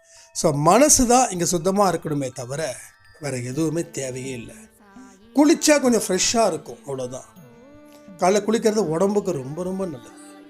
அதனால் காலை எந்திரிச்சோட எல்லா வீட்டையும் ஹீட்டர் இருக்கும், இல்லை அடுப்பு இருக்கும், வெந்நீர் போட்டுக்கோங்க லைட்டாக வெதுன்னு குளிச்சுட்டு நீங்கள் பண்ணிங்கன்னா இன்னும் சிறப்பு. ஆனால் 5:30 மணிக்கு ஆரத்தி எடுக்கணும். இது உங்களோட டைமில் விட்டா. என்ன மெயினாக செய்யணும்னா, எந்திரிச்ச உடனே சாயப்ப அன்பே சாயோட உறுதிமொழிகளை 5 நிமிஷம் சொல்லணும். அதுக்கப்புறம் 5:30 மணிக்கு கரெக்டாக ஆரத்தி எடுக்கணும். நீங்கள் சாய் 365 வரக்கூடிய வெற்றி நிச்சயம் சாயின் சத்தியத்தை நீங்கள் அதுக்கு முன்னாடி எடுத்தாலும் சரி, பின்னாடி எடுத்தாலும் சரி, அடுத்தது ஒரு நாளும் சச்சரித்தம் சாப்டர் 1 ஸ்டார்ட் பண்ணுங்கள். இப்போ நிறைய பேர் வந்து நான் 12வது படிச்சுட்டு இருக்கேன், 13வது படிச்சுட்டு இருக்கேன் சாப்டர் அப்படின்னு சொல்லலாம். இது வரைக்கும் நீங்கள் படித்தது போதும். ஸோ 4ஆம் தேதியிலேருந்து சாப்டர் 1 இருந்து எல்லாரும் ஸ்டார்ட் பண்ணலாம். இது எல்லாருமே ஒரே யூனிஃபார்மாக இருக்கிறதுக்காக மட்டுமே. அதே போல் அழகான ஒரு டிசைன் பண்ணி சாய்பாவோட ஃபோட்டோவை நான் வைக்கிறேன். அதுதான் உங்களுடைய ப்ரொஃபைலோடைய டிபியாக இருக்கணும் அடுத்த 48 நாட்கள் 4ஆம் தேதியில இருந்து. அதுதான் குரூப்பில் இருக்கிறதும் அன்பே சாய் வாட்ஸ்அப் குரூப்பில் இருக்கிறவங்களுக்கும் இது பொருந்தும். உங்களோட குரூப்போட ஐக்கானும் அந்த 48 நாட்கள் என்ன நம்ம வந்து சொல்கிறோமோ அது மட்டும்தான் இருக்கணும். ஸோ இதை தான் உங்கள் வாழ்க்கையில் நீங்கள் ஃபாலோ பண்ணணும். உங்கள் மொபைலில் வால்பேப்பராக கூட இந்த 48 நாட்கள் மென்ஷன் பண்ணுற மாதிரி தான் இருக்கும். இதை என்றைக்கும் எங்கேயும் சேஞ்ச் பண்ணாமல் நீங்கள் வந்து சரி பண்ணுங்கள். ஸோ இது எல்லாமே நாம் 4ஆம் தேதியில இருந்து நாம் செய்கிறோம். வாழ்க்கையை கடினமான பாதையில் பயணிக்க போகிறோம். அப்போ உணவு கட்டுப்பாடு, அதிகாலை 5 மணி, இது எல்லாத்தையும் நாம் செய்கிறோம். ஸோ சுருக்கமாக என்னென்னலாம் செய்ய போகிறேன்றதை சொல்லிவிட்டு இந்த பதிவை நான் முடிக்கிறேன். ஏன்னா 1 மணி நேரம் ஆயிடுச்சு. ஃபர்ஸ்ட்டு பாயிண்ட், எவரிடமும் இந்த பூஜை முறைகளை சொல்லக்கூடாது. 2வது, தினமும் 1 மணி நேரம் மௌன விரதம் 48 நாட்கள் நீங்கள் இருக்கணும். 3வது, 48 நாட்களை உங்களை அன்பானவர்களை எந்த காரணத்தை கொண்டும் அவங்க எவ்வளோ பெரிய தப்புகள் செஞ்சாலும் வெறுப்போ கோபமோ அடையாத அளவில் இருக்கணும். 4வது, 48 நாட்கள் பாதை ரொம்ப கடினமாக தான் இருக்கும், போராட்டம் தான் இருக்கும், அதுக்கும் நீங்கள் தயார்படுத்திக்கணும். 5வது, உணவு கட்டுப்பாடு 48 நாட்களில் சிக்கன், மட்டன், மீன், அது இது மசாலா ஐட்டம்ஸு எதையுமே சாப்பிடக்கூடாது. சாத்வீகமான உணவுகளை மட்டும்தான் சாப்பிடணும். 6வது, அதிகாலையில் 5 மணிக்கு எந்திரிச்சு அன்பே சாயோட உறுதிமொழிகளை தியானிச்சுட்டு அதுக்கப்புறமா உங்கள் காலை கடனை முடிச்சுட்டு கரெக்டாக 5:30க்கு ஆரத்தி ப்ளஸ் சச்சரிதம் சாப்டர் 1 இருந்து ஸ்டார்ட் பண்ணுறோம். இதை எல்லாத்தையும் நாம் செய்கிறோம். வாழ்க்கையை சந்தோஷமாக வாழுறோம். அன்பே சாய் குடும்பத்தை உயர்த்துகிறோம். அன்பே சாய்க்கு சாட்சியாக இங்கே இருக்கிற அத்தனை பேரும் இருக்கணும். அதே போல் இனி அன்பே சாயில் வரக்கூடிய எல்லா ஆடியோஸையும் நீங்கள் ஷேர் பண்ணணும், லைக் பண்ணணும். இது என்னுடைய வேண்டுகோள், ஆர்டர், எப்படி வேணாலும் நீங்கள் வச்சுக்கோங்க. இது நம்ம வாழ்க்கையில் இனிமே எந்த ஒரு இடத்துலையும் தலைக்குனிவு இல்லாத வாழ்க்கை நம்மளும் நம்ம குடும்பத்துக்கும் கிடைக்கணும்னு சாயப்பா கிட்ட பிரார்த்தனை பண்ணி இந்த நல்ல பதிவை சாயப்பா தந்ததுக்காக நன்றிகளை சொல்லி இந்த பதிவை நான் முடிக்கிறேன். ஜெய் சாய்ரா.